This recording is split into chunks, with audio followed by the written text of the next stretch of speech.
there, and welcome to another live chapter reading from Itsy Bitsy Book Bits. Today I shall be reading from Cemetery Tour, A Walk Through the Old Yard by Stuart, Ledwith. Introduction. During this spring, summer and fall 2020, during my COVID-19 precautionary quarantine, I have been walking through the local cemetery near my home. I can be free of a mask, breathe freely, and certainly be at least 6 feet away from any of the occupants. I read the monument standing in the honour of all the great lives once lived. I chat with the many souls who lived those lives, and in my head and heart they come alive. Following are their stories as my stroke-damaged brain can best understand and convey them. I have a couple of favourite places to pause and reflect the greatness around me, especially in the old yard portion of the cemetery, where the town founders are interred. I can feel their pioneer spirits, their steadfastness and the groundedness they bring to the village as a whole. Without them, we will be in a very different place. I also love to sit beside the soldiers' monument. It is there where I can hear the bugles blaring as battle is engaged with an enemy. I can feel the fear and excitement, the bravery and might of the fighting men and women, and bugles again play taps. Here, as well as to honour those fallen, those who've given their lives for us, and yes, tears run down my face every time I hear it played. It could have been me in their place. It is important. They were important. We are free. We have a union without slavery. To protect and honour the innocent, all names and corresponding dates have been changed. I do use names either first, middle or last, which are inscribed on the stones. Often the last name may very become a first or middle name, and the first may become a last. Go on a self-directed soul or ghost walk through the cemetery and see if you can find them.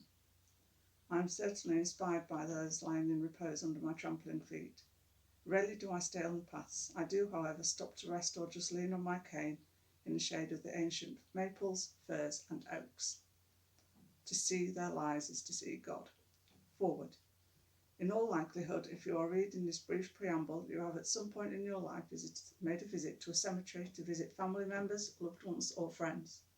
I, for one, make regular visits to my father's burial place to talk with him about whatever happens to be on my mind, and I always beg for his guidance during times of great anxiety. And while my dad never really talks back to me, I believe he hears me.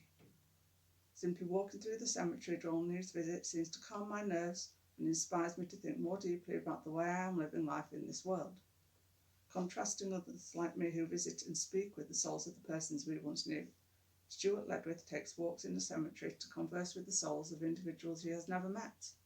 In a light-hearted and often conversational manner, Dr. Stuart has written Cemetery Tour, A Walk Through the Old Yard. In this collection of highly accessible essays, he recounts insightful stories shared by a dozen or so women and men who felt an intense personal connection with him as he walked past their gravesites. With a mixture of whimsicality and poignancy, it brings to life the wonders, challenges and triumphs experienced during the 1800s by a diverse group of individuals. If a thread of connectivity exists among these tales, it is this. What is it that compelled these people, who lived in regions across the world, to finally settle in what has now become the village of Baldwinsville, New York? My husband often says he married into Baldwinsville. I, on the other hand, was born and raised here. I left the area to earn a graduate degree in the Midwest, landed on the West Coast for 15 years, and eventually returned to raise my son and continue a career in higher education. To this day, many of my friends from high school return occasionally for brief visits, and several of them reminisce nostalgically about the good old times we had drinking beer in the cemetery. Yes, the very riverside cemetery featured in this book you are about to peruse. It goes without saying that the student was not aware of these useful escapades when he invited me to write this forward. That said, I invite you to curl up with your favourite beverage and savour these delightful life stories Dr. Ledwith has skillfully penned for our collective pleasure, entertainment and inspiration. I thoroughly enjoyed reading about our disparate group of human beings, ultimately discovered the magical powers of our beloved Seneca River and traversed its surrounding countryside. Between each tale you will discover an italicised quote, my favourite of which is this: A beautiful face will age, and a perfect body will change, but a beautiful soul will always be a beautiful soul. When I asked Stu about these quotations, he informed me that they were inscriptions found on various tombstones during his excursions. A little over 5 years ago, my husband Bill and I made the emotional decision to purchase our own monument, which has been installed on our gravesite in another cemetery nearby. We did this largely to save our children from this task in the future. I believe the epitaph we had engraved on our headstone is quite appropriate to conclude this forward to the cemetery tour. Soulmates here and souls untimed forever. Soulfully, Linda A. Market, long-time resident of Baldwinsville, New York. Chapter 1. Fond memories linger every day. Remembrance keeps them near. The McGinleys. Good morning, Dr. Stu. Beautiful day today. Yes, it is, my friend. What is your name? I am Reggie, and the beautiful woman you see over there is my wife of many years. Would you like to tell me how you came to be buried here in the old yard?